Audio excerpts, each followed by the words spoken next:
እሺ ሰላም ጤና ይስጥልን እንዴት ናችሁ? ባለፈው ሁለት ላምፕ በአንድ ቦታ መቆጣጠር እንዴት እንደሚቻል ነበር እና ያየነው። ዛሬ ደግሞ ሁለት ላምፕ እና አንድ ፍሎረሰንት ላምፕ በአንድ ቦታ እንዴት መቆጣጠር እንደምንችል ነው የምናየው። እዚች ጋር ዋይሪንግ ነው ሌአውት ዲያግራሙ ምን እንደሚመስል እዚች ጋር ይታያል። ምናልባት እዚች ጋር ሲምፖል አንድ የተጨመረው የፍሎረሰንት ላምፕ ነው። ፍሎረሰንት ላምፕ ሲምፖል ይኸኛውን ይመስላል። ሌላ ደግሞ እዚች ጋር የተጠቀምነው ትሪፕል ጋንግ ስዊች ነው። ትሪፕል ጋንግ ስዊች ነው የተጠቀምነው። ዋይሪንግ ዲያግራሙ ደግሞ ምን እንደሚመስል እናያለን።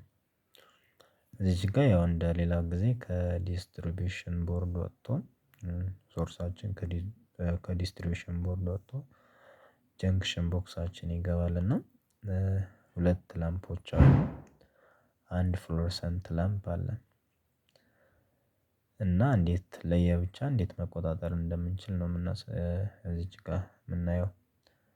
የባለፈው ቪዲዮ ላይ ቱ ጋንግ ስዊች ላይ ነበር ሁለት አምፖሎችን በቱ ጋንግ ስዊች እንዴት መቆጣጠር እንደምንችል ነበር ያየነው። እዚች ጋር ትሪፕል ጋንግ ሲሆን ደግሞ እንዴት ይሆናል? እዚች ጋር ደግሞ ሲምፖልም የትሪፕል ጋንግ ምን እንደሚመስል እዚች ጋር ማየት ያስፈልጋል ማለት ነው። ሲምፖሉ ይኸኛውን ይመስላል የትሪፕል ጋንግ ስዊች። ሌላ ደግሞ አዲስ የተጨመረው እዚህ ጋር ሲምፖል የፍሎረሰንት ላምፕ ነው። ሌላው ተመሳሳይ ነው ከበፊቱ ጋር ማለት ነው። ዋይሪንግ ዲያግራሙ ደግሞ ምን እንደሚመስል እናያለን። እሺ ዋይሪንግ ዲያግራሙ ይኸኛውን ይመስላል። እዚች ጋር ከፌዙ 3 ገመድ ነው የወጣው። ምናልባት ከበፊቱ ካስታወሳችሁ ከዚህ ሁለት ነበር ያወጣነው። አሁን ግን 3 ገመድ ነው የወጣው። ሶስቱ አንዱ የተጠቀምነው ለፕሮቴክቲቭ እርዝ ነው እና አንደኛው ፌዝ ነው ሁለተኛው ኒውትራል ነው። ፕሮቴክቲቭ እርዝ የምንጠቀመው ለፍሎረሰንት ላምፕ ነው። ፍሎረሰንት ላምፕ ፕሮቴክቲቭ እርዝ ስለሚፈልጉ ፕሮቴክቲቭ እርዝ የተጠቀምነው ለሱ ነው። ሌላ ደግሞ ያው ትሪፕል ጋንግ ስዊቹ እዚች ጋር ምናልባት የሚታያችሁ ከሆነ ኮመን አለ 3 ኮመን አለ ያው 3 ስለሆነ 3 ኮመን አለ። ከዛ ሁለት ወጪዎች አሉት። አንድ ገቢ ሁለት ወጪዎች አሉት። ከዛ የኤላን ብንለው የኤልቱ እዚች ጋር ኮመን ነች። ሌላ ደግሞ ሁለተኛው ላይ ሌላ ኮመን አለው። ኤልዋንም ኤልቱም ነው።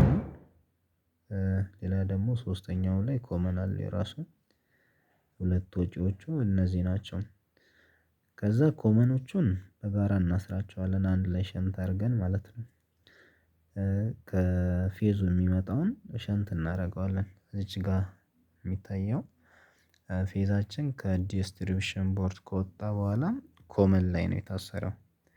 ኮመን ላይ ከታሰረ በኋላ አንደኛው የምንጠቀመው ለአንዱ ስዊች ስለሆነ ሶስቱም ለየብቻ ስለሆነ ስለዚህ ከፌዙ ከዲስትሪቢዩሽን ቦርድ የሚመጣውን ኮመኖቹ ማግኘት አለባቸው ማለት ነው። ስለዚህ እዚች ጋር ለሶስቱም እንሰጠዋለን ፌዙ ሸንት አድርገን ማለት ነው። ምክንያቱም ይሄ ኮመኑ አንዴ ከዚህ ጋር አንዴ ከዚህ ጋር ስዊች ኦፍ ስናደርገው አንዴ ከዚህ ጋር ነው የሚገናኘው አንዴ ከዚህ ጋር ነው። ስለዚህ ክሎዝ ሉፕ ለመስራት ፌዛችን ኮመን ላይ መታሰር አለበት። ስለዚህ እዚች ጋር ከመጣ በኋላ ፌዛችን ኮመን ካሰርን በኋላ አንደኛው ወጪውን ለአንደኛው አምፖል መስጠት ነው። ለምሳሌ ለፍሎረሰንት ላምፑ ሰጠነው። ኒውትራላችን ያው ሁሉም ጋር ነው የሚገባው እዚህ መጣ እዚህ አሰርነው ለሁለቱም አምፖል ከዛ ለሶስተኛው አምፖል ደግሞ እዚህ እንሰጠዋለን ማለት ነው። ኒውትራሉን ለሁሉም ነው የምንሰጠው አሁን ፌዙ እንዴት ማድረግ እንዳለብን ነው በደንብ ማየት ያለብን። ስለዚህ ወጪውን ከፍሎረሰንት ላምፕ ካሰርን በኋላ ፕሮቴክቲቭ እርዝን ደግሞ ለማን እንሰጠዋለን ድጋሚ ለፍሎረሰንት ላምፕ እንሰጣለን ማለት ነው። ሌሎቹ አይፈልጉም ፍሎረሰንት ላምፕ ግን ፕሮቴክቲቭ እርዝ ይፈልጋል። ስለዚህ ፕሮቴክቲቭ ሀርዛችን ከሰጠን በኋላ አንደኛው የተጠቀምነው ማለት ነው። ሁለተኛው ላይ ደግሞ እዚች ጋር በቃ አሰርናት። ከዛ አንዱን ወጪ ለምን እንሰጣለን? ለአንደኛው አምፖል እንሰጣለን። ስለዚህ ሁለቱን ተጠቀምን። ሶስተኛው ላይ ደግሞ ወጪው ያው ኮማ ነው። ያው ቅድም እንዳልኳችሁ ከዚህኛው የተገናኘ ስለሆነ ወጪውን አንዱን ብቻ ነው የምንወስደው። አንደኛው ወጪ ለዚህ ለላምፕ እንሰጣለን። ስለዚህ አሁን ያው ወርኪንግ ፕሪንሲፕሉን እዚች ጋር ቅድም እንዳልኳችሁ ኦን ስናደርገው ከዚህ ይገናኛል። ከዛ ቀጥታ ሄደን ፌዝም ኒውትራል ስላገኘ ይሄኛውን መብራት ይችላል። ምናልባት ፕሮቴክቲቭ ሀርዙ ባንሰጠውም መስራት ይሰራል። ግን ያው ለፕሮቴክቲቭ ስለሚጠቅመን ፍሎረሰንት ላምፖች ቶሎ እንዳይቃጠሉ ይረዳቸዋልና ለዛ ነው። ስለዚህ ከዚህ ኮኔክት ስናደርገው ኦን ስናደርገው ይሄችኛዋ ኮመናችን ከየሎ ጋር ሲገናኝ ስናበራው ፍሎረሰንት ላምፓችን ይበራል ማለት ነው። ሁለተኛው ደግሞ እዚች ጋር ኮመናችን ከየሎ ጋር ሲገናኝ ሁለተኛው አምፖላችን ይበራል። በተመሳሳይ ሶስተኛው እንደዚህ ስናበራው ከዚህ ተገናኝቶ ሎፕ ይፈጥርና መብራታችንን መብራት ይችላል ማለት ነው።